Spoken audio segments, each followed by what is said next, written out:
Well, hi, everybody. This is DearMamaSal, and we are live on a Sunday afternoon, which means it's time for us to talk about coping with stress. And I've got a particular topic that I want to talk about today, and that is the stress that we feel when we have to go to a doctor or a specialist. And the reason I say that is 9 times out of 10, you do not particularly want to go and visit the doctor or a dentist or a specialist. And therefore, it automatically will set up some level of stress in your body. And I want to make sure that we all understand that this is quite normal, right? That, feeling a little stressed about a doctor's visit or a visit to the dentist or a visit to a specialist is perfectly normal. Feelings are normal. All right. Just remember that. It's how long we hold on to them. That's the issue. So, what I want to do is to make sure that before we get on to our main subject, just understand, for those of you who might not know, Dear Mama Sal is a group of people who get together 3 times a week to live our life through each other. And when I say that is we all experience each other's stress and joy and everything else. And hopefully by doing that, we actually create a situation where you can learn from our experiences. And I'd like to say hi to Jeannie. Jeannie, good to see you here. And I'm sure that Jody will be here in a second. I don't think she's here yet, but I could be wrong on that. So please just hang in there until she gets here. All right. So just to let you know, and just in case, there she is. And just hi, Jody. For those of you who don't know, Jody is our main admin, and Jeannie very kindly acts as the backup when Jody's not there for whatever reason. That was short-lived today, Jeannie, but we appreciate it. Just to make sure you all understand, what you're about to hear from me is my view. I'm not a doctor or a therapist or whatever. It's just my view on my experiences and hopefully the views of some of our viewers as we go through this. I'd like to just make sure that you all understand. We had a couple of birthdays this month so far. We had Laurie's life journey, for those of you who go back that far. On the 2nd, then we had Jody's birthday on the 3rd. And for those of you who also go back away, Boston Paul's birthday is on the 12th, I believe. So, we got a few birthdays. If you've got a birthday or a special anniversary or something and you're a regular viewer, please let us know.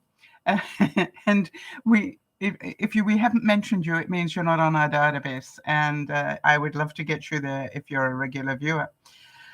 I want to start today by talking about Tiger Woods.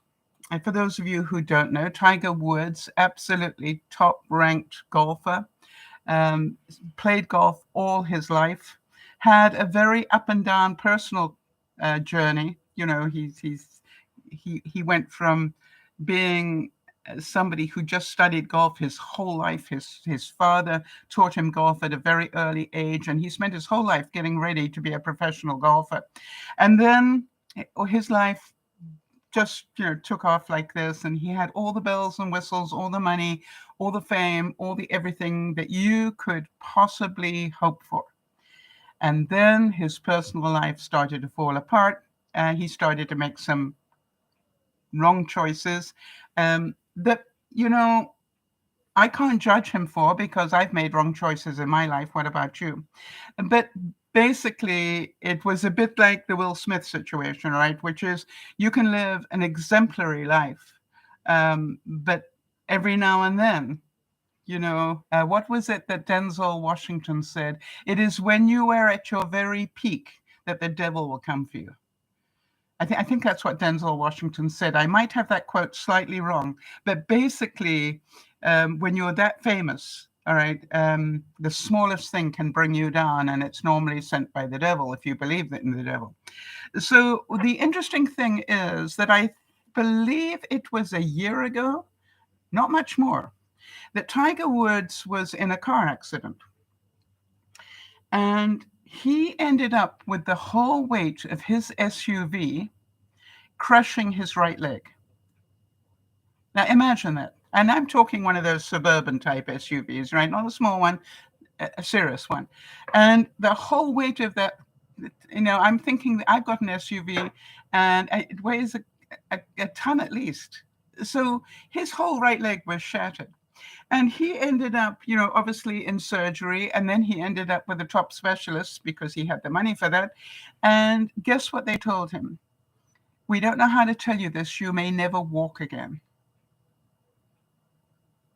I mean, that's what they told him. And I don't know about you, but when you've lived your whole life just to play golf and somebody tells you now, you're at the top of your game and somebody says you may never walk again, never mind play golf. You can imagine what that did. And yet the strange but unbelievable thing is, and I get tears in my eyes even talking about it, that today he got to the final round of the Masters in Augusta, Georgia. And he had his worst round at the Masters ever. But think about that. He didn't just walk again. He played golf again. And he played it well enough to get all the way to the final round of the Masters. Now, the interesting thing is, it is the worst showing he ever had at the Masters. But who cares? If ever there was an incredible lesson in what it takes to overcome adversity, I think Tiger Woods gave a masterclass. They told him he would probably never walk again, and he got to the final round of the Masters in a year. Now, what I want us to think about is, I'm going to talk about specialists and doctors and all the rest of it, but what the underlying thing is that I want you to remember is, however stressful information might be, not 9 times out of 10, but quite honestly, our ability to cope with our stress can change that. And I want you to give me some input, if you will. What do you think Tiger Woods had to do with his mind to go from totally crushed leg, you will probably never walk again, to walking? And by the way, the Augusta course, they tell me, is one of the toughest courses to walk, even when you are able-bodied. And to have a leg that was rebuilt and do that course, you have to, he gets the first round, second round, third, has to do it 4 times. Can you imagine? And it's completely hilly and nasty and uneven. And I believe it's the worst course in terms of the terrain on the circuit.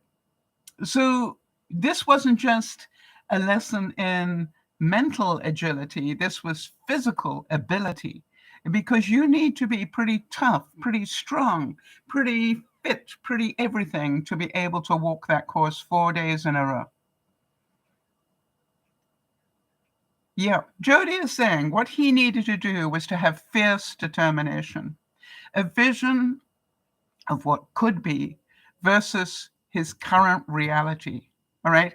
When he was lying in that bed and heard the specialist say, you will probably never walk again, I wonder what went through. I don't know about you, but I'd love to sit at a dinner table with him and hear his thought process. What did he think at that moment? And how long did he hold on to those feelings before he decided not going to happen?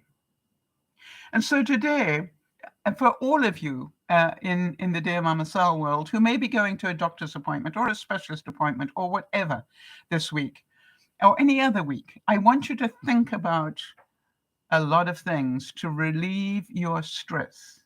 Okay? The truth is, none of us go to a doctor, a dentist, or a specialist because everything's good. Well, maybe a dentist, maybe you're going for cleaning or whatever. But the truth is, 9 times out of 10, you're not going to somebody like that if everything's going well. Right? Does that make sense? So the very fact you need to go to a doctor or to a specialist is going to raise your stress level. There's a nice quote that I found from Andrew Bernstein, and he said, "The truth is that stress does not come from your boss, your kids, your spouse, the traffic jams, health challenges, or other circumstances.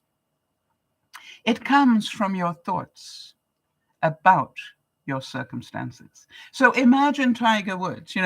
Sorry, buddy, it looks like you may never walk again.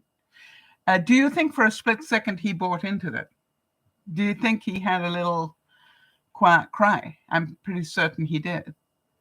And did he have those emotional feelings that we all recognize? That's not fair. I've spent my life playing golf. How could this happen? And then there would be others, that are very strongly religious to say that's the punishment you got for, doing bad things. It's none of it is relevant. What is relevant is what he did. What is relevant is what he bought into. Jody's saying the work ethic needed to overcome that tremendous obstacle is almost unfathomable. Yes, I don't know how many operations he had to have on that leg, Jody. Maybe you could just quickly have a little look at that for us. But I'm pretty certain it wasn't one. All right. To rebuild a leg that was crushed under an SUV would have taken more than one operation, in my view. So he would have lost a lot of time just waiting to have those operations before he could, really start the thing. So let's keep him in mind, right? So was he stressed? You bet he was. Was he scared? I'm sure he was, because those are normal feelings. And the fact is that we all feel stress. Feeling is an emotion, and it is something which we can choose to control. I'll repeat that. It is something we can choose to control a feeling. In order for Tiger Woods to get from crushed leg to the last round of the Masters, took the ability to overcome his feelings and the most incredible desire to play golf again. Even if that is the last round of golf he ever plays, that's possible. He said, I just want to do it one more time and then I'll retire. Did he need to play this game? No. He's rich enough. He doesn't need to ever play golf again. So why did he do it? Right? Why? Because it was his motivation to get up in the morning. It was his motivation to go to physiotherapy. It was his motivation to control the pain that he must have had. You know what I mean? It's like everything was his motivation. You don't do anything without motivating.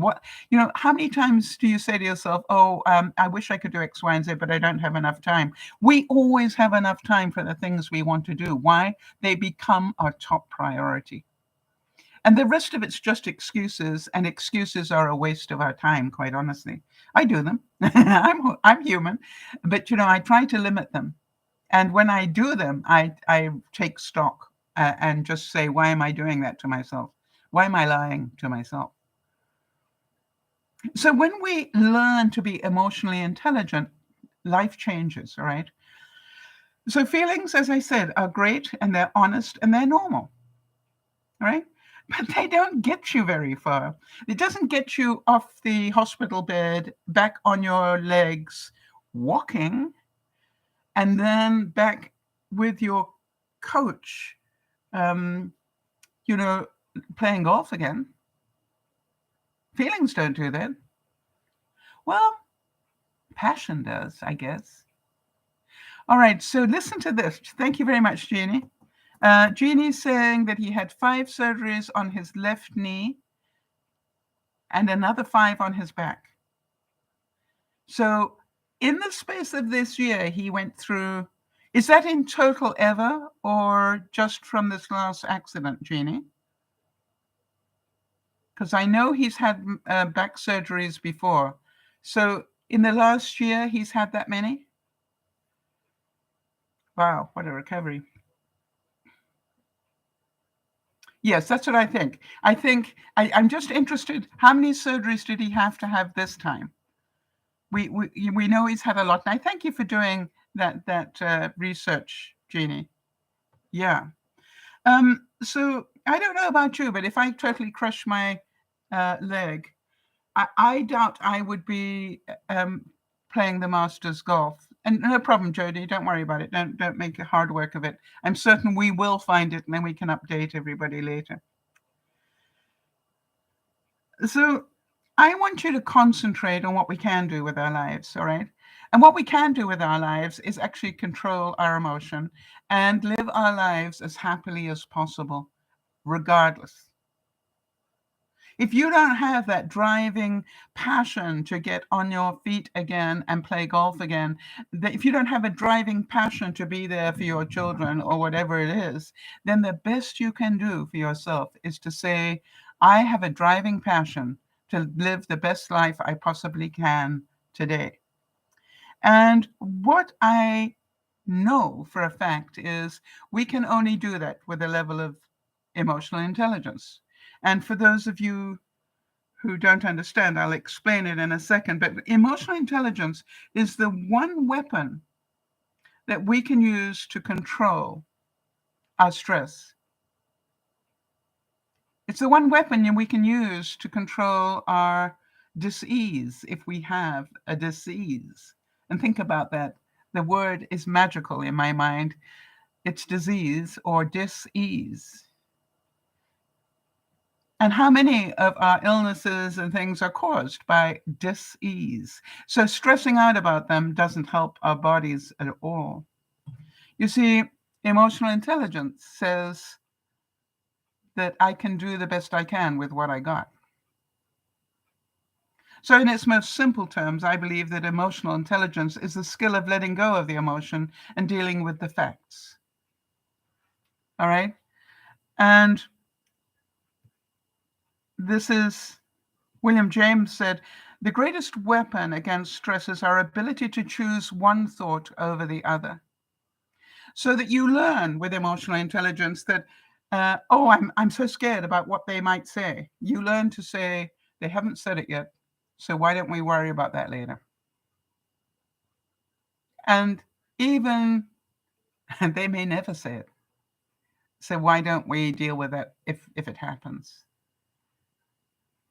Okay, so I want to give you my small example, and then let's talk about bigger ones. As I think a lot of my viewers know, I am what they call diabetic, but I'm not on medication because I have been able to control it with my lifestyle in the kitchen, right? And that means that I have lowered my carb intake and I have cut out a lot of sugar. I'm not perfect by any matter of means, but I managed to keep my blood glucose under control by changing, I love this expression that Jody handed me last week, which is, losing weight and changing, and therefore changing your blood glucose happens in the kitchen. And getting fit happens in the gym. All right. And so I know that I learned to change my lifestyle. Didn't go on a diet because, who wants to go on a diet? I decided to change my lifestyle. And as you will all see from the cooking shows we do on Friday evenings, I still eat great meals. All right. But I've managed to keep my blood glucose under control for the last few years. Jody, it must be at least 2. Probably coming up to 3. I know it happened around Christmas, so at least 2 years. And in between that, I've had a fire and all sorts of other things that will boost my numbers, but have still managed to keep it under control. So I noticed that since they put me on some new medication, that I have not been able to control my blood glucose the same way as I used to. And something tells me that the only thing that has really changed, I'm still eating roughly the same. The only thing that's really changed, to be honest, has been the fact that I added a new medication. And so my question, was, could it be that the medication has pushed up my blood glucose? And the answer is probably. By the way, would it be quite normal for me to, get angry about that? It's not fair. I've done all the right things. I've kept it under control. And now you give me a medication, and that medication pushed it up.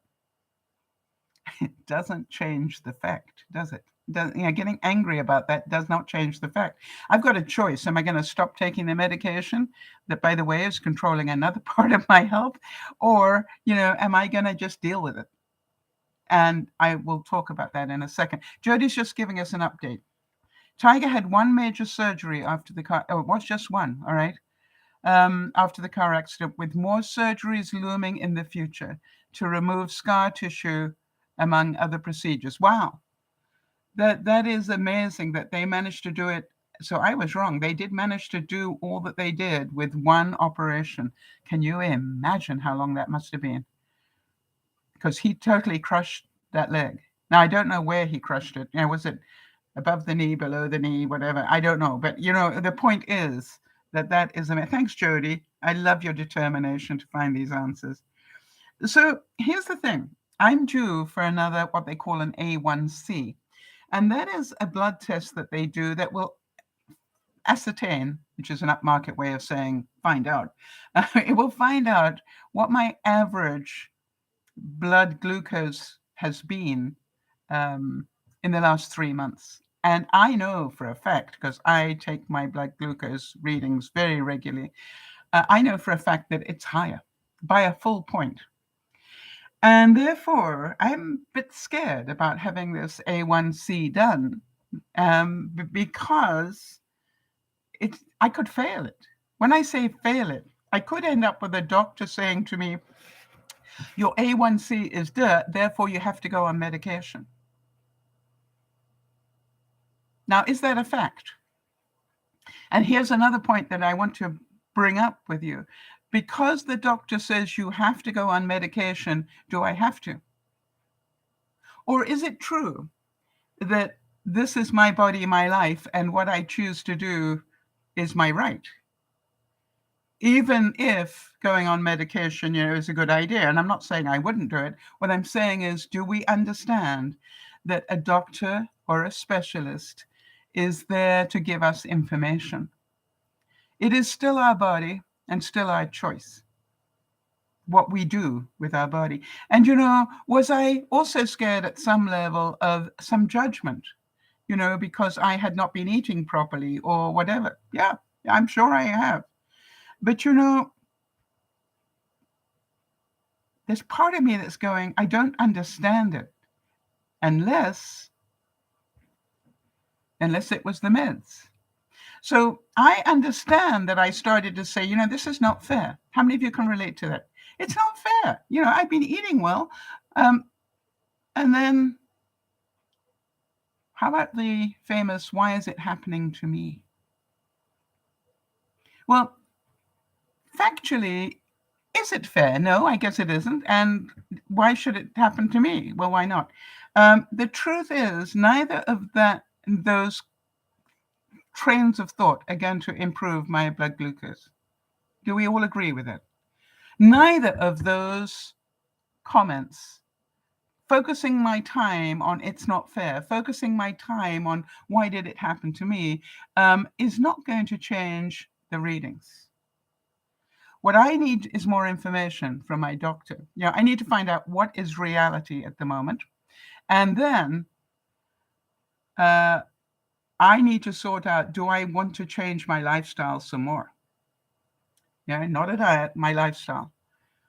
Jody's giving us some more information. She said Tiger had open fractures affecting both the upper and lower portions of the tibia and fibula bones. Wow. So, he had serious stuff going on there. And I'm sure that he has difficulty going through a metal detector these days, right? All right. Now then, Jeannie is saying, I am limping, though I had a cortisone shot recently. I intend to call my chiropractor tomorrow and go over exercises to help my leg.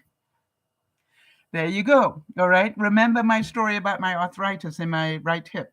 2 years ago, I could hardly walk up the 4 steps to my house without holding on to the railing, not just because it's there, but I literally had to sort of pull myself up on the railing because I had so much trouble with my right hip. And today, I can lift my right hip as far. I'm actually very proud of it. All right. And you know how I did it? I made my right hip work. All right. I made my right hip work. I told it, I am not going to let you do this. I'm going to even if I've got arthritis in that hip, I'm going to slow it down. I'm not going to sit and vegetate and let it get worse a whole lot faster. I'm going to keep it moving to keep the arthritis down. Same thing, all right, as with your fingers. I've got pretty bad arthritis in this knuckle, and I've also got it in this one. But, I think typing probably caused it, but I also know typing really helps it. And I want to tell you something. I used to be able to open drawers and things with this finger. I can hardly do it now, right? It's so painful. That's when I remember that I've got arthritis, because it is so painful. So the thing is this, it is what it is. That's the fact. I've got arthritis is a fact. I've got an increase in my blood sugar is a fact, all right? So deal with it. All right, Jody's saying, I will never forget when you created a mini obstacle course at home to improve mobility. Yeah, I know people probably won't believe this, but I have, a sort of 40-foot home. And what I did, whenever I go to the washroom, I use my own washroom, what I call the master washroom, at the back of the house. And so, I walk basically 40 feet each time I need to go to the washroom. But what I did, and Jody's talking about, is I built this mini obstacle course. I put down, a row of cubies that I had to step over. I put down a piece of material that I had to stretch over. Little things like that. When I started, I did it small to start with. I put a lowish thing starting, and then but what it did was it made sure that every time I went to the washroom, I was using both hips equally. I wasn't favoring one. Why? You cannot walk over an obstacle. Well, I suppose you could. No, I still had to lift this leg up to get it over the thing. And Jeannie, did I have to use a cane to start with on some of them? Yeah, I did actually. I needed to take one of my poles to help me to start with, but then after a while, did it build my balance too? Yeah. So I'm pretty happy with that. So I am prepared. I always say to you, be prepared. I'm prepared for the blood test to tell me that I am higher than normal. I don't like it. Now, what my question is, how much higher? What's it going to come into? And of course, what's the reaction going to be of my medical professional? So I'm prepared for it to be higher. And the question is it going to be high enough that they're saying you need to go on medication? Or do I fight the cause and say, before you do that, give me another 3 months to adjust my food intake again, the way that I'm eating food? So can you understand it was human nature for me not to want to rush in to have this blood test done? Do any of you relate to that? It wasn't a high priority suddenly, because I thought I was going to fail it. And then I had a very serious talk to myself, and I said, put on your big girl pants here, Sal, because you need to go and find out what reality is. Because the reality is it may not be that bad. It might just be a little elevated, and which case, it won't be an issue. But I am prepared that it could be more than that. And so what I did is I said, stop putting it off. And what I did is I got a grip, put on my big girl panties, and I booked the appointment for April the 20th. You notice it's a little way away. And a little way away is not going to make any difference. I could have done it next week, but, I felt better. The main thing is it is booked. I have made a commitment to myself.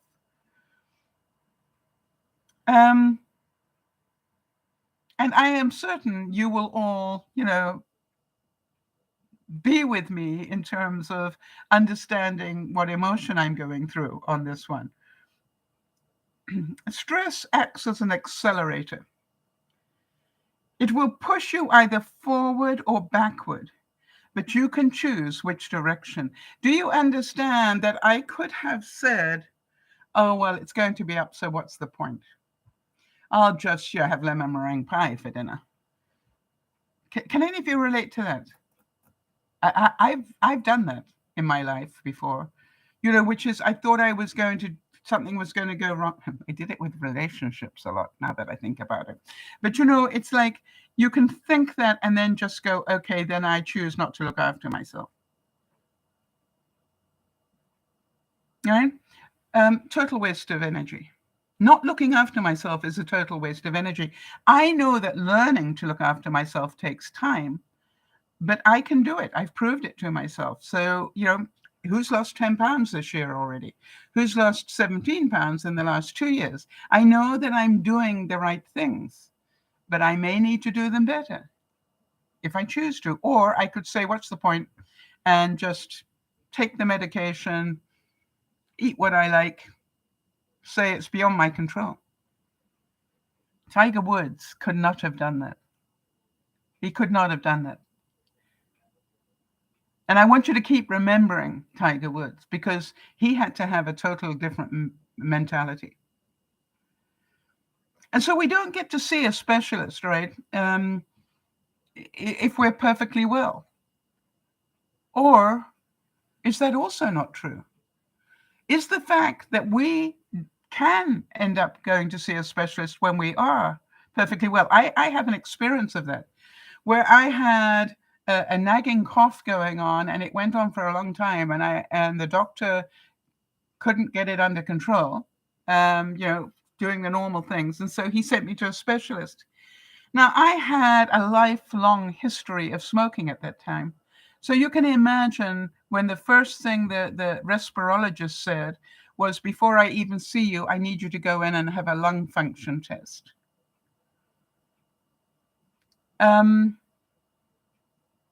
All right. A lung function test. Now, immediately, do you think I was scared? I know what I did to my body all those years. So I was really scared to go do that test. And, I was seriously frightened to go and see the respirologist. And so the amazing thing was when I went to see him, he held up my x-rays and he said, well, you got black lungs because, you've been smoking all your life. But here's the thing.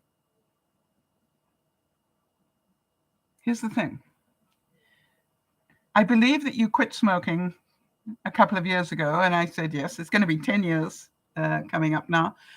He said, every year that you don't smoke, your lungs are going to get more clear. But he said the most amazing thing is I'm not seeing any sign of anything you're probably dreading me talking about.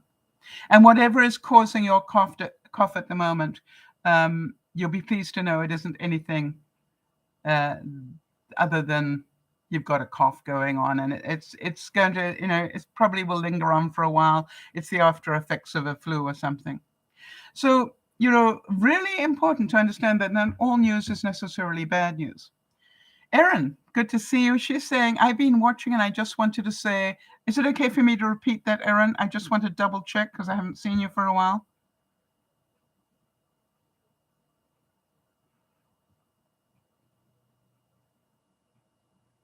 I just got to wait for her to reply.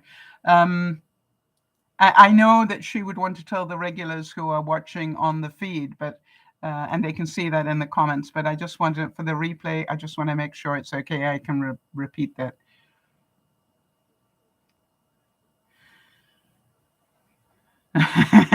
Let me carry on, and then as soon as I get the answer, I'll do it. All right. How many of you know it's a fact that your specialist does not know you the same way as your general practitioner does? All right. So your general practitioner or your primary care physician, whatever country you're in, they know you and your quirks, and they know your sense of humor, and they know all sorts of things. Now, most specialists, they don't have that sort of relationship. And so I think it's stressful from that perspective as well. I know that my primary care physician knows how to motivate me. And he motivates me by saying, hey, you probably should go on medication, but if you do X, Y, and Z, I won't need to put you on them. And he knows that's a choice I can choose to make. And if I can't control it, then he puts me on meds. I couldn't control my blood pressure. It wasn't bad, but it was elevated, and I have diabetes. So it is healthy for him to make sure I'm protected from possible stroke or heart attack or whatever. So I understood why he wanted to put me on blood pressure medication. So I didn't sort of hate him for that. It was just like, I understand the reality. All right, so Erin's given me the okay. So she's saying, hi, I've been watching, so I wanted to say that my numbers have been up. And that the doctor has needed to raise her steroid level up to keep her liver numbers under control, because her liver numbers are also elevated, all right? And so she's saying, I'm certain that my A1C will be higher as well. Yeah, Erin, so, not fun, but reality, right? And we can only do what we can do. And if the best we can do is not enough, then we need to be able to deal with that as well. As I had the problem with my increased blood pressure. Wasn't critical, but it was climbing. And I understand that it was necessary for me to go onto drugs for that. So can you understand that sometimes we go to a specialist, and I remember when I went to that respirologist and he gave me all that news about my lungs, I looked at him and I said, I'm so happy for you. And he said, he didn't know me. And he said, what? And I said, I am so happy for you. And he said, why? I said, I doubt that you very often get the opportunity to say those words. My feeling is, being a specialist of respirology, that a lot of the time you have to give people very bad news. And so I am happy for you that you got to read my x-rays and everything. And even based on my history of smoking, and even based on the situation in my lungs, that you are able to tell me that I'm just fine. I said, I hope that helps you through the other people you may need to deal with today, that not all news is bad news. And the fact that it takes a specialist to tell me that is, I understand. But it was good. And by the way, in case you're interested, it turned out that my lung function was something like 94%. I think 93 and 94%. And he said, I don't know how you've done that. I don't know how you can spend a lifetime smoking and have lung function of 93. I think it was 93%. He said, that's insane. But he said, you got it. And Erin is saying, just like you, I'm doing the best that I can. And yes, it's frustrating, but we just have to deal with it. Erin, that is emotionally intelligent. All right. And here she is in the same breath telling me, on Tuesday, I get an ultrasound of my heart because they did an EKG. Did my lights just go off? Hang on a second.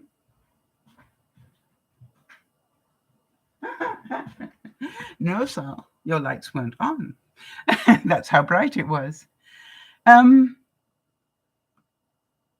Erin's saying something was a little bit off, and they're saying that the pain medication that I'm taking may be messing with my heart. Yes.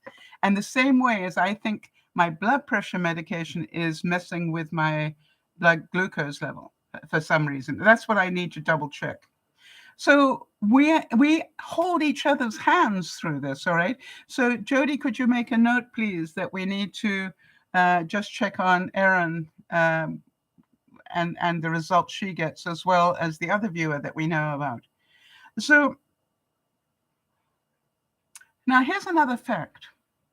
And some of you who've spent a lot of time with specialists, and I'm sorry if you have, I know from my experience, they don't like to be recorded. Now, here is the thing. No doctor or specialist wants to be recorded because it means you have written proof of what they said. And from insurance point of view, that is deadly for them. I know that my specialist told me something at the first visit, that same guy, the respirologist guy, and he flatly denied he ever said it when I brought that up a year later. And, I stopped the argument. Why? I knew I couldn't win it. And so the next time I went in, I just said, I just want to tell you I'm recording this. And he said, you're not allowed to do that. I said, this is my life. And I need to tell you that the last thing you said to me, and I know you said it, and you're denying you did, I need to have a record of what you're telling me because you're telling me I misunderstood you. That is all the more reason why I need to record your answers to me. So either you're going to give me a written report of this meeting, or I'm going to just quietly record it so I can check back and see what I need to do. Do you understand? It's my body. I'm entitled to get the right information. And am I under high stress when I go in to see a specialist? And I was on my own. I didn't have somebody to back me up. It was just like, hello, I have that right. I don't care what your insurance says. All right. And Aaron's saying exactly the only reason I have high blood sugar is because I needed to be put on these steroids. If it wasn't for the steroids. So yes, please check and see if it's the medication. I'm also on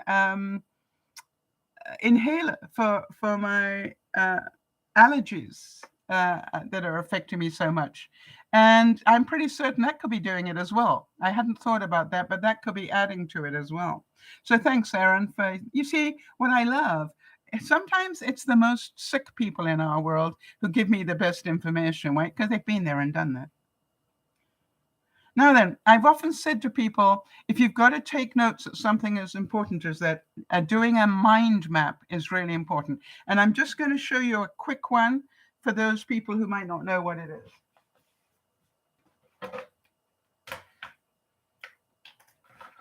And let's say that you start off with, I'm going to put specialist in here. All right. That's the start. And I go to him and he says, you've got XYZ. I just want to confirm that. So I'll just do XYZ. And then this is what you need to do. Okay. And he might give me a couple of things here. And I need to see you again. Okay. By next week or whatever it is. Okay. So here's the thing. Then I've got these things here. Now, I might have a question about this, what he told me is wrong with me. So I can go ask him a question on that. Okay. And he can give me an answer, which I would then put here.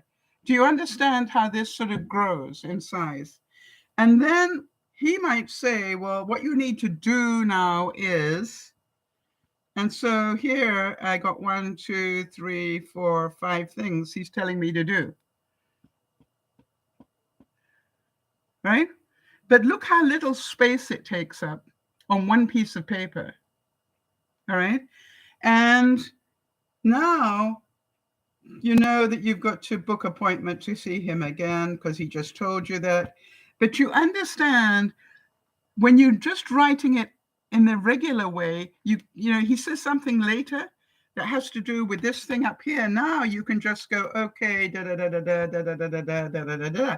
It refers to that, or maybe you even hear it again, and you can put it in here. You understand? It's possible to do it on one piece of paper. That's a mind map, and I found it is the best way to take down a lot of information in a hurry. Okay, let me just get rid of that, and then I'll get to the comments being made. All right, so here we go. Erin's saying often those inhalers are the steroids because they keep your lungs open. Yep. Jody's saying common allergy medication contain anti-congestants, and they may raise your blood sugar, blood pressure, and heart rate. Here we go. All these things are happening, right? And Jeannie's saying her principal care physician is terrific, but I'm blessed to have a caring urologist who has done kidney stone surgery. Yes, you know, some specialists are wonderful. I had one. I was sent to one specialist, and quite honestly, he was so arrogant and so uninterested in me and what made me tick that I knew there was no way I wanted him messing with my body. Do any of you relate to that? It was like, to him, I was just another number. And he wanted this appointment done as quickly as possible and get on to the next one that would make him more money. And guess what? I never went back. So remember that some of these things that the specialists are going to tell you is vital information. And you're going to be in high stress. Now, when you're in high stress, the hamster wheel's going, because he says, oh, you've got boom, and your mind's going to go, am I going to die? You know, we're all going to die, by the way. But you understand, it's just like your mind drifts, and he's carrying on talking because he knows, but he doesn't stop to say, where did your mind go?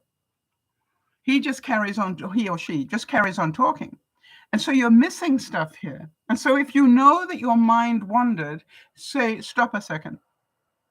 I'm sorry, I'm still back at XYZ. My mind went to ABC, and now I need you to repeat what you just said, because I missed it. My mind was elsewhere. And I want to remind you, you have that right. So you will miss things, and you are allowed to check on them. Make sure you understand what you have and what you do not have, and what that means to you. Make sure you understand what do you need to do to help this process. All right? I understand what they may need to do, but what can you do is the only thing that you want to concentrate on, because you need to be doing that to help yourself. If you choose to, you don't have to. All right?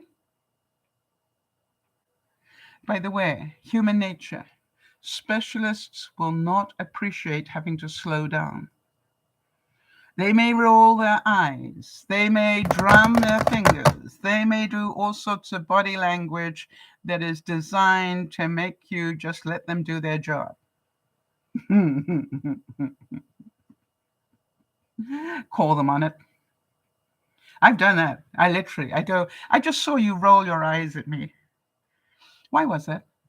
Was it because I didn't understand that term that you use, that medical term that you went to, university for and trained for, and I didn't? It's because I didn't understand it. Is that what it was? No. Well, what was it then? I don't have to tell you. I said, then stop rolling your eyes, please. Because this is stressful enough without you showing impatience. Your job as a specialist. And, drumming your fingers really doesn't help me hurry up. It just makes me more frustrated with you. I've done it. I call them on it. I will not be treated that way. You deal with this every day, all day, every day, in 15-minute little increments. Me, I've never had this before. It's scary to me. And I deserve to be told the information at a speed that makes sense to me. I am a great believer. Oh, I got such an itch, sorry. I'm a great believer that it is your life, and therefore it is your right to understand what they are telling you. Do you get that? It is your life they're talking about, and therefore you have the right to understand what they're telling you. So if they use those words, the ones I mean, and expect you to know what it means, don't worry about looking stupid. Go, could I have that one in English now? What? Well, you just said blah, blah, blah, blah, something that sounded like that anyway, and I have no idea what it is. I didn't go to the same school you did. So could I can remember my principal care physician one time. I had something going wrong with me, and he said, well, so what it is, da da da da. And he just went for a while. And when he eventually took a breath, I said, sorry, Mark, I wonder if you could do me a big favor. And he said, what's that? I said, could you go back to that long word you used? You see, I'd never heard that word before. Now, I know you know all about it because you went to school, but I stopped right there because I have no idea what it means. So anything you said after that, my mind's still trying to find out, what does that mean? You see, and I didn't get the chance to ask you because you just went, the record player went on and you just went, blah, blah, blah, blah. And I said, so now could you do it again, but in English? It was in English. So, yeah, I know, but English for the lay person who didn't go to medical school. What he said, I always considered you exceptionally bright. I said, apparently not in medical terms, obviously. It says slow them down. It's okay. All right, so Erin's saying, no, they're not going to like it, but you are your own best advocate. You've learned that the hard way, Erin. And Jody's saying, I've said to a doctor, I may be on a 30-minute appointment in your day, but when I leave this office, the information you give me can affect my life 24/7. Please be patient with me. Yeah. And Jody's saying, that forever changed how they approach my appointments in a positive way. Yes, be prepared to come back for a second appointment if you have to. And Erin's laughing now because her dear daddy, and I had the pleasure to meet the man, was also called Mark. And he had a bad habit of using big words because he was very well educated. I was always having to tone him down for people. Yeah, I can remember when I first came to Canada, I had to change my vocabulary significantly. And I remember having a secretary, and she was with me a lot because I went to functions and things, and she came to help me with things. And somebody would be talking to me, and I'd be talking back to them. And every now and then she'd go, now in Canada, we don't use that fancy word. Apparently it means, and she would translate, and I kept looking at her going, but I use that word every day. And she goes, yeah, but we don't in Canada. And I literally had to change my vocab to fit the Canadian average intelligence. Because if I'm talking above the average intelligence, I'm going to lose a lot of people. And you'll hear me every now and then, I think I did it earlier, where I will drop in a word, and then I realize that's not a common word, either in Canada or in the States or anywhere else in the world. So therefore I will say, and that's an upmarket way of saying da da da da da, when I catch myself. I've learned to do that. And what I'm surprised about is how many people who know me well now have the upmarket words in their vocabulary. I caught Yvonne once using one at me, and I'm going, where on earth did you learn that? And she said, where else? I said, that's amazing. Not only did you use it, but you used it in the right context. That is really, truly amazing. Now, another point I want to make sure we all understand, and we understand it good, as they say. It's very bad English, sorry, Mom. We really get this. You do not have to do what they say. When they told Tiger Woods, look, we need to warn you, you will probably never walk again, he didn't have to believe that. Right? He could spend the rest of his life trying, and it's nobody else's right but his. So the fact they said to him, you will probably never walk again, you understand why they said it. His leg was crushed.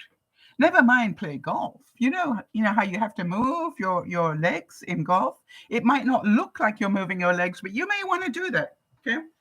By the way, you lock this finger into this finger to hold a golf club, in case you don't know. That's what I'm doing. All right. And then you swing back. Think about how you're using, breathe in, Sal. Okay. You swing back. Think about how you're using your left leg, right? Now then, with all force, you are now going to do that. Now, if you don't know how difficult that is for him, feel the muscles that you are using in your right leg. All right? And go You understand why they thought he might never walk again, never mind play golf. And remember that what they're doing is they are giving you the best of their knowledge. You are allowed a second opinion. All right? You're allowed a second opinion. I had a specialist once who examined me. His eyes rolled and he said, I need you to go immediately to the emergency. I need to operate today. I said, whoa, wait, hang on a second. Why? I said, by the way, how well did you do in, actually, I was with my doctor said that. I said, how well did you do in cutting bodies open classes? And he said, what? And I said, you're telling me you as a GP want to take me into a hospital and cut me open.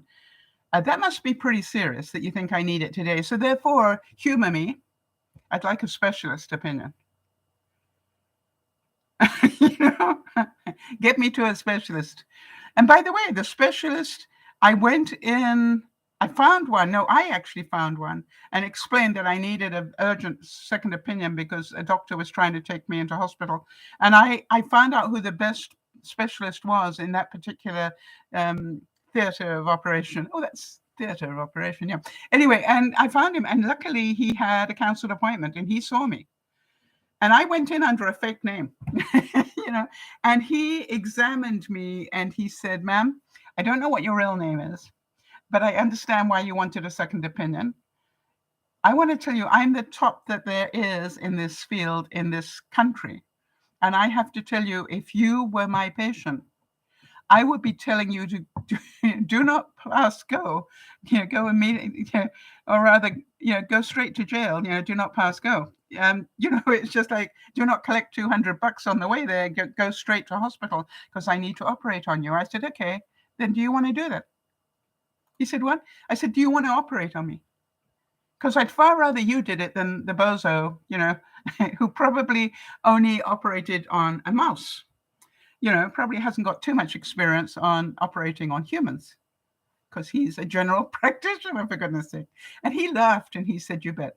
I said, which hospital do you want me to go to? And I did. Why? 2 in one day. I'm not stupid. I got that one. And by the way, he sliced me open from here to here. He didn't ask my permission to ruin my body. But, and the funny thing was, I was very grateful for it.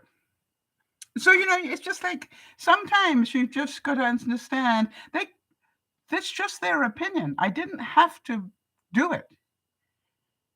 All right. Now, the fact 2 in one day said I needed that urgent operation, I got it.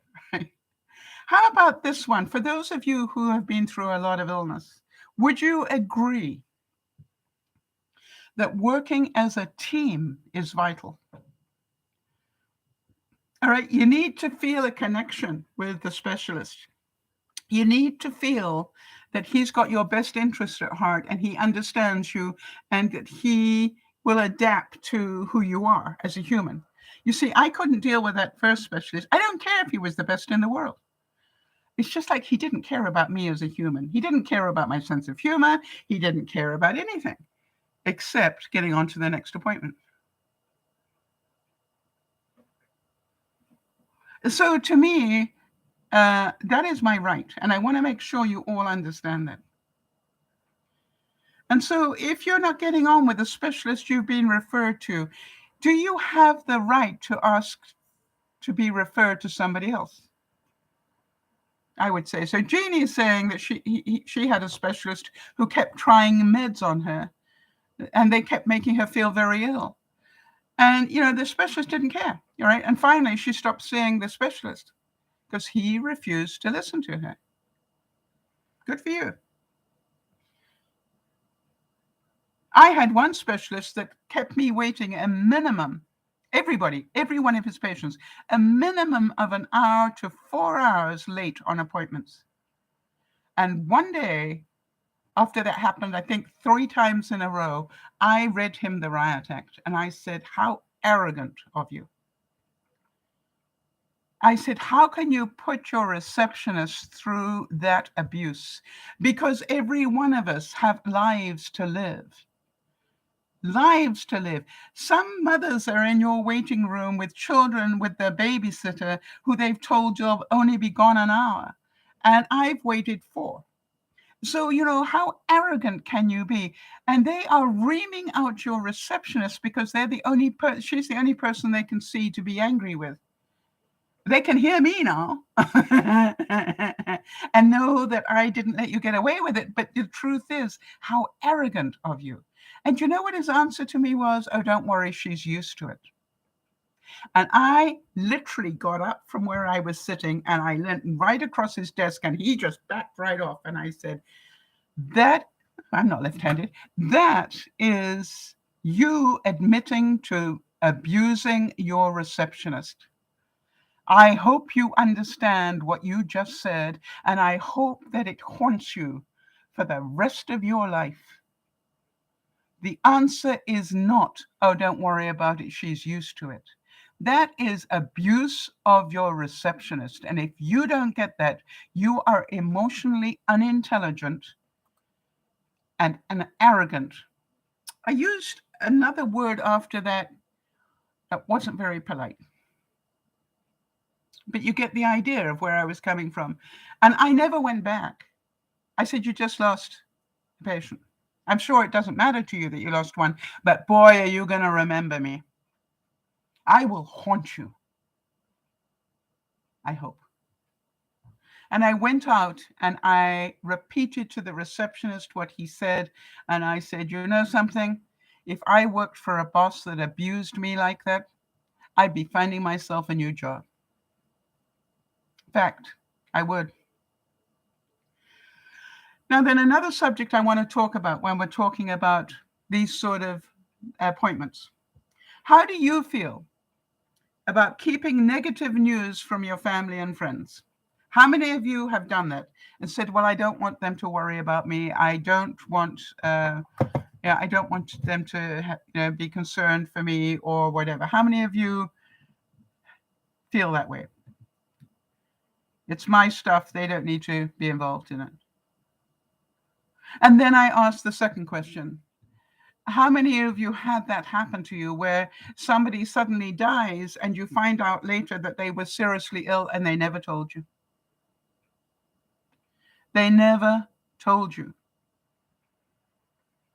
How did you feel then after they'd gone, when you couldn't have that discussion with them?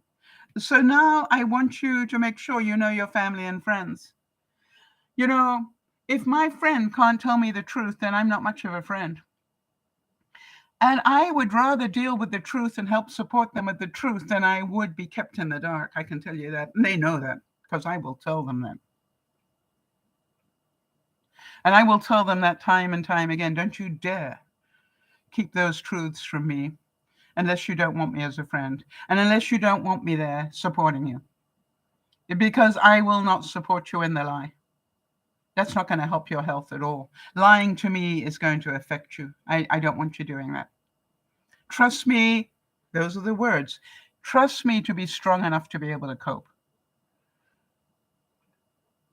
Yeah, I'll have feelings about it. Yes, I'll be upset, of course. But trust me to be able to cope. I am an adult with some level of emotional intelligence. Don't need to lie to me. And again, it is said that it is not stress that kills us. It is our reaction to it. All right, and Aaron's saying, my dad wouldn't let me tell anyone in the family when he got the diagnosis of his stage 4 cancer. But thank you for telling me, Jody. Aaron, I really appreciated that. All right. Yeah. All right. So you understand now, does he have the right to ask for that? Yes, he has the right to ask. Again, remember something. You can say no. And the reason I say that, I can remember my mother had a dying wish. And her dying wish was so manipulative and so beyond my ability on my own. It required 2 people to agree on something. And I just looked to her and I said, I'd really like you to take that back right now. And she said, what? And I said, you just gave me a dying wish type thing. And I don't control that. I only control 50% of that. So I need you to take it back. That's not fair. I won't let you do that to me. I will not say yes to that because I cannot say yes to that when I only control 50% of the outcome. She took it back eventually because I didn't shut up until she did.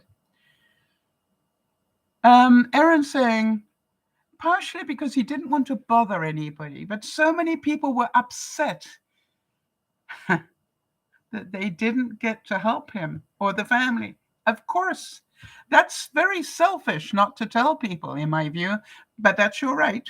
But understand how selfish it is. All right? Oh, I cannot imagine if one of my friends got really sick and didn't tell me.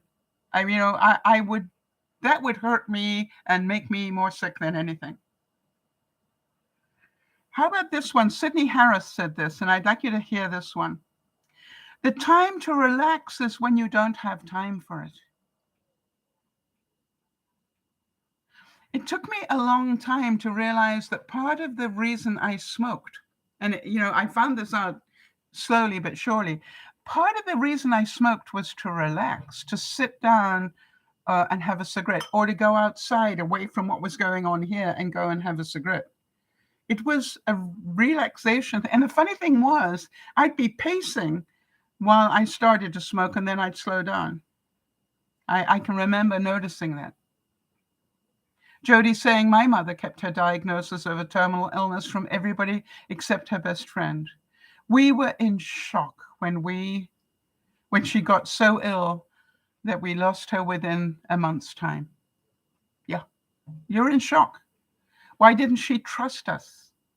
Would probably be going through your mind. And so that's what I believe it is. If I share this information, it means I trust you. I trust you to be adult enough to cope with it. I trust you to be able to, and my answer to anybody who tells me the truth of something like that is, how can I best support you? That's all I want to know. All right? I'm pretty sure they don't want my sympathy. Right? What they want is some living skills. All right? How do I keep living through this? Probably they need to laugh a bit. All right? Probably they need somebody to take a 2x4 and hit them over the head and tell them it's time to get out of the house and do whatever you can possibly do. Make sure that you get out of the house and out of the bed and out of whatever. Erin, I think about you so often, and when it's so painful for you to be put on a gurney to get outside, but it's spring, Erin, get them to take you outside, get some fresh air. I know you can do it with a window, but really. Get them to take you out. Go see the tulips. It's so pretty. And so, I look at it and go, nobody likes specialist appointments. I can't think, it's not an erotic experience for many people I know. We all feel the stress. But so do our family and friends. Think about that.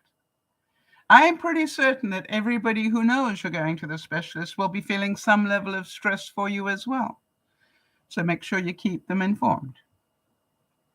And make sure that you help them be emotionally intelligent. But they've got to deal with it their own way. Jeannie's saying the hospital where I had my kidney stone surgery is so wonderful. Everybody is kind and helpful and positive. I go out of town to this good hospital. Yes. It's very important. And so do we all agree that stress, emotional blaming, being angry, stress overload, all make us more sick? It doesn't help us at all. So the trick is to feel those emotions, all right? Feel them. Don't hang on to them. I've always said you will know if you are emotionally intelligent by the speed at which you can feel something that shocks you and go, oh my gosh, that's not fair. Or blah, blah, blah, blah. Yeah, but hang on. Now, let me get rid of the emotion. Right? That's the hamster wheel. Brrr. You just stop the hamster wheel and go, what are the facts here? What are the facts? I'm sick. Fact.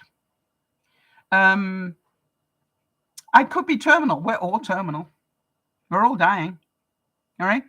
I might have only 6 months to live, or maybe 3 years to live. I don't know I'm going to live tomorrow. Do you? I don't know that I'm going to live for the next 24 hours. None of us do. How about that, world-class football player that for some reason was crossing a highway and got hit? We don't know. Right. Aaron's saying, I have a gurney now, but that's only because I don't currently have a wheelchair. I knew that. Because the people who are supposed to fix it for me set it on fire. I don't even want to know that story. So now she's getting a new one. Yeah, so get them to put you on the gurney and take you for a walk, Aaron. It's spring. I would like to know they did that for you. And then, is it going to be easy for them? No. Do I care? No.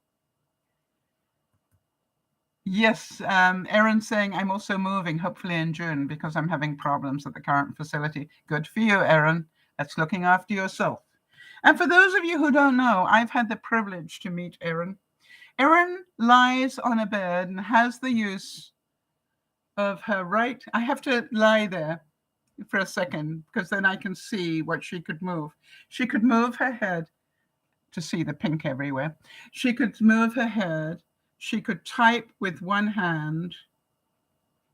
And she had, I don't even think you have the ability to turn, or am I wrong? Can you move from your right hip to your back, or do you need help doing that? Now, I want to tell you something. Have I ever met anybody with such an incredible mentality as Aaron? No. I want to tell you, Aaron is my benchmark. Whenever I'm coughing and I'm going, really, this is driving me insane. I go, yeah, would you rather be in Aaron's situation? It's just like when I get up 3 times in the night to go pee and I'm frustrated, I remember I can get up and pee. Do you understand? It's just like I use some of my viewers as my whole motivation to be grateful for what I got. Yeah, Jeannie's saying, I feel sad that someone is kept from me. A dear friend did this, and I felt so bad. She died without my being able to say anything good to her or help. Yep, that's what I thought, Aaron. Aaron needs help to even turn. Think about that. You and I are lying in bed and, your right hip's getting a bit uncomfortable. What do? We turn. Aaron can't turn without having to ask for help. Boy, how humbling that must have been when you first, but you spent most of your life like that, so it's not that new. And, it's just like for the rest of us, it's very difficult, all right? And so, I look at it and go, not easy stuff. Not easy stuff. So all of you, would you remember this isn't easy to go to see a specialist or a doctor or a dentist or whatever. It's not easy stuff. But we need to go to find out what the facts are so we can now get on with our life.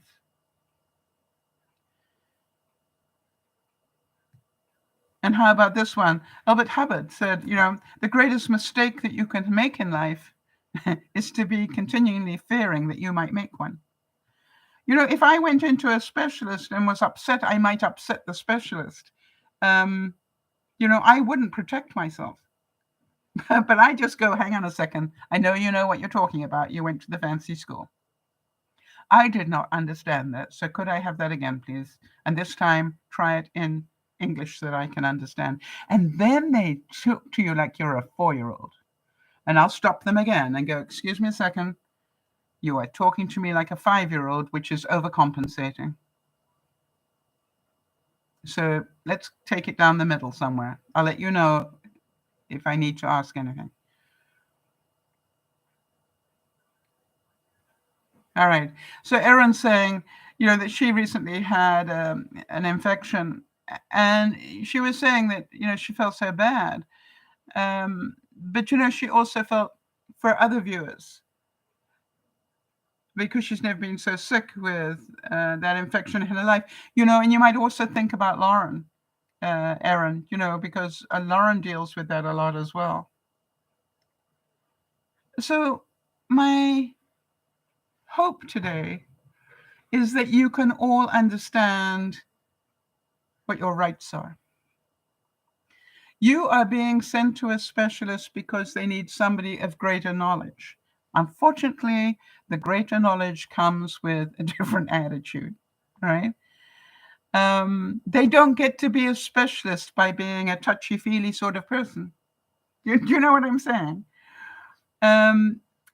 To reach the level of specialist, you let go of emotion. You can't afford to deal with emotion. I always remember doing a workshop once with people, and I talked about the 4 different sorts of personalities. And for those of you who know the different personality groups, let's talk about the analytical, all right? And the analytical person will, let's say they're looking, I'm going to do this like a sales forecast or something, because I don't want to do it about people's health, but maybe they've got a sales forecast and it's looking like this, right? Now, you go to an analytical and everything they tell you will be in percentages. Well, I see you reached 100% here, but I would just want to warn you, you're down to just 25%. And, they just, and it adds up to this. And they'll use mathematical terms, while they're telling you stuff. So that personality just deals in facts, right? And the facts are related to numbers. And so that's also great. And now, if you're dealing with the creative people, okay, they'll turn it around. Yeah. And they'll go, yeah, I know you thought we were doing really well here, but actually what we're doing is we're learning a lot. They have an ability to take a negative and turn it into a positive. How many of you can see that changed the whole picture just by moving it around? Right? And it's true. You can change the whole picture just by moving it around if you want to. Didn't Tiger Woods do that? All right. And then you've got the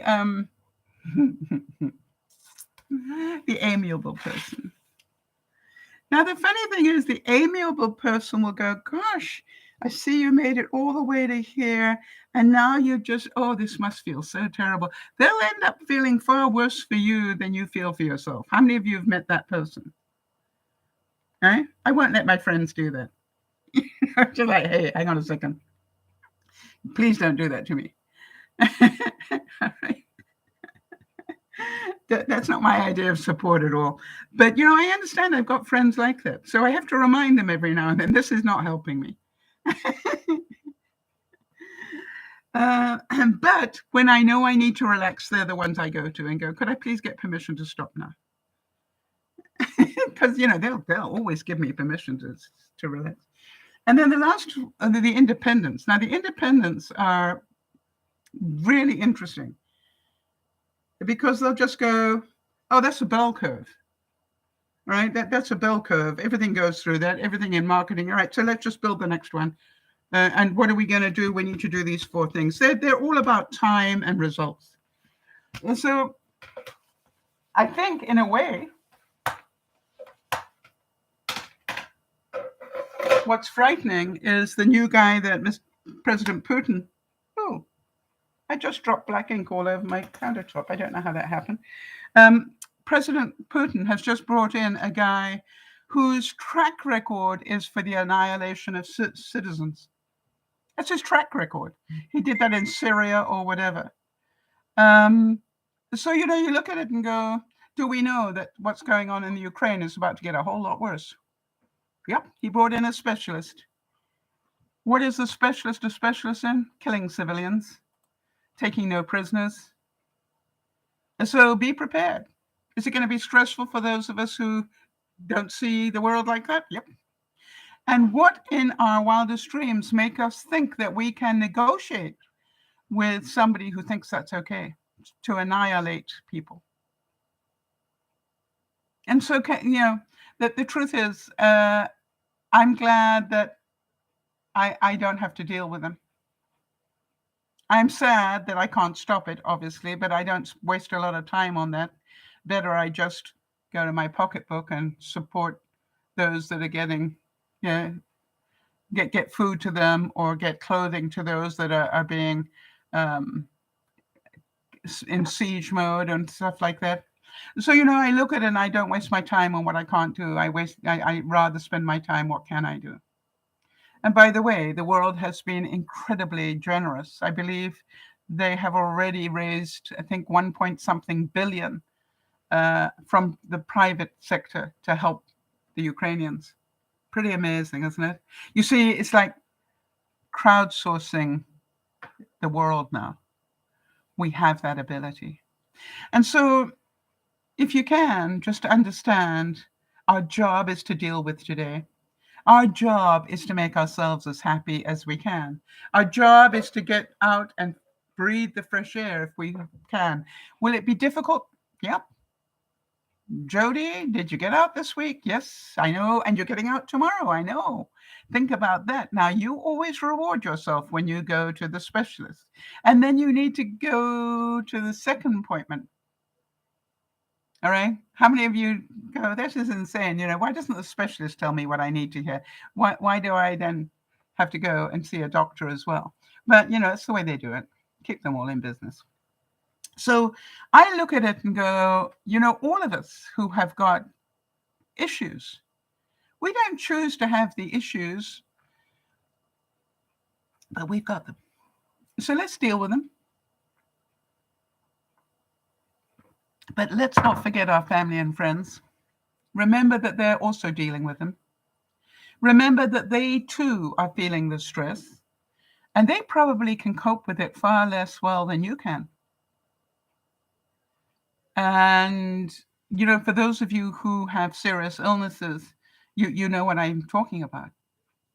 And part of the reason you don't tell them is they're just going to freak out. But you get to control how they talk to you. So if every time they look at you, they cry or whatever, understand that they have the right to do that, right? They're grieving. Because they don't understand they could be gone before you, right? They don't get that. I always am so grateful for today. Because I don't know that I'm going to be here tomorrow. So I look at, those of you who struggle with this on a daily basis. And so when I cough and I can eventually stop, I'm very grateful. Jody's saying, I reframe it by saying to myself, we're going out for a nice car ride. Good reframing. With a quick stop at the doctor's office. All right? And what are you going to have afterwards, Jody? Because I know that you and Lion will always build in a reward of some sort. What's your treat? When you think about it, how long are you in the specialist office, you guys? 15, 20 minutes maybe, if you make him repeat a few things. But, but then you get to do the next thing. Or how many of you just hang on to that negativity? By the way, it's a good idea to go drive, maybe to the beach or something, and just talk it out on the way home. Because, part of it is actually... A part of it is debriefing. It's very important to debrief. I always say that to people who have the courage to go to therapy. Going to therapy isn't easy for any of us. All right. I've been there. I know that. It's not easy stuff. But if you're brave enough to do it, I also know it's really healthy to debrief afterwards, because it's amazing how surprised you are. Some of the things that come up and some of the reactions that you have. And so to me, I always try to be that person for my friends, which is, hey, if you need to debrief, I'm here. Very important. So you hear news that's good or bad from a specialist, you need to debrief that. I was surprised to hear A, B, and C, or you could even say, I thought his attitude about X, Y, and Z was surprising. What about you? Get it out. Don't keep it in your mind. Get it out and let it flow and enjoy the hot coffee that you're going to have afterwards, Jody. And, take, take the slow way home. Talk about it. Go park somewhere at the local park and watch the ducks on the pond or something. You understand what I'm saying? Get it out of your mind and out into the universe so that you can get on with living when you get home. And I know you've been doing a wonderful job of that. And Erin, I know that you are an inspiration to us all, and I thank you for that. So to all of you, stress is part of our lives. We all have it. For some of us, it makes us more sick than we were to start with because we can't let go of it. We can't detach the emotion from the fact. And all I pray for you is that you understand it is what it is. I don't care how passionate Erin is about getting off her bed and going for a jog or maybe run a marathon. But Erin knows she is light years away from that. She maybe can do it in a split reality, all right? She can go on to, I don't know if they still have that thing, Second Life, but you can probably do it there, Erin, but you're not going to be able to do it physically. Christopher Reeve, however positive his mentality, he was a quadriplegic, end of story. There was no hope that he could do things that he used to do, but he still made himself a very meaningful life.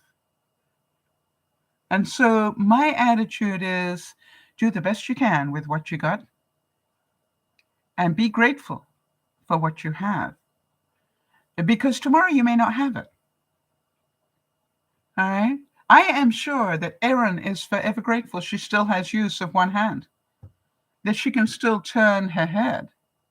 The fact the rest of it doesn't work too well, is beyond her control. But, that is important. And by the way, she has learnt with technology, how to talk her answers in. So when she answers me 9 times out of 10, she has talked into her device. She doesn't type it. And, I am so grateful that I got in my lifetime to meet you, Erin. You changed my life in so many ways that you would never have imagined, I'm sure. Meeting your daddy and eating, the lunch that he cooked was just one of the greatest experiences of being DearMamaSal. And if I never did anything else, I am grateful for that, I want to tell you. And so I look at it all and go, nothing is by coincidence. I didn't know when I met you, Erin, the effect you would have on not only me, but also on all my broadcasts. And so I look at it and go, thank you. Thank you for sharing who you are. Thank you for your attitude. Jody, I know an awful lot of people who are dealing with the illnesses that you have going on that would never dream of being an admin. Never mind to 2 people. When I look at it and I go, boy, do you do the best you possibly can? And do you still, with what energy you have, do you still cook? Do you still help people? Do you still do 1,001 things? And you probably think that you do nothing. Yeah, right. And so all of us, let's make sure that we understand stress is quite normal. We talk about it every week because it affects us every week.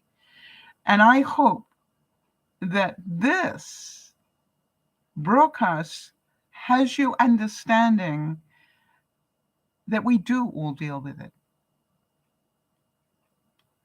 And that we all deal with it in different ways. And it is our job, I believe, as human beings, to hold each other's hands I keep thinking about all the people in Ukraine that have been displaced. And isn't it wonderful? I don't know if any of you have thought about this. Isn't it wonderful that they have the internet still, where they can still contact people and have that lifeline, even though they don't have their home? I know, having been displaced, and I know Jeannie knows because she had the same thing when she had her house fire. She was at a strange place for a year. And, it's the fact you still have connection via the internet is really important. And so I keep thinking, imagine what's going on in the Ukraine without the news coverage that we get. Yeah, it would be prettier for us, right? But do we need to see the reality? Yes. And do we need to know that our ability to help one another over the internet is a very important thing? Very important thing. This is DearMamaSal saying, deal with the stress as best you can. And if you are overwhelming, get somebody to help you process it. All right? Either another viewer or, get some help. Asking for help is not a weakness. It is a sign of strength. And as I always say, thanks to those of you who support me in doing this, that are here every week and help me with stories that I really want to tell you make the difference. I could do this in a very clinical way, but don't you think that the real life example of Tiger Woods sort of puts it in perspective? You'll never walk again. We need you to know that. We're pretty sure you're never going to walk again. That was a specialist who said that. And then Tiger Woods going, you are welcome to your judgment, and you are welcome to your opinion. And I'm certain he nodded and said, fine, fine, fine, fine. But inside, he's going, not if I can help it. And I will do whatever I have to do. I don't care that I don't need the money. I will do whatever I have to do to get back on my legs and walk. And as soon as I can walk, I will be back playing golf. I'll be interested to see if he now retires. Now, having done the Masters and got all the way through to the fourth round, even though it was the worst round he'd ever had at the Masters, will he now say, been there, done that, I will now put my energy into training up my son to become the next Tiger Woods? Because he's already there, as far as I know. He's already an exceptional golfer. And, he will find another way of doing what he loves to do. And all credit to him. And I thought it really interesting.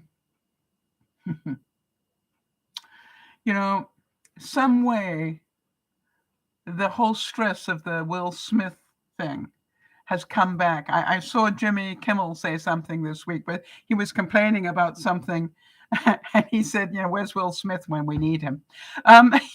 This is going to turn into a one-liner that we're all going to use. Somebody's going to really upset us. And, we want to give them, we're going to go, where's Will Smith when I need him? How many of you can see that happening now? That's not the way Will Smith wanted this to go down, but it's going to happen.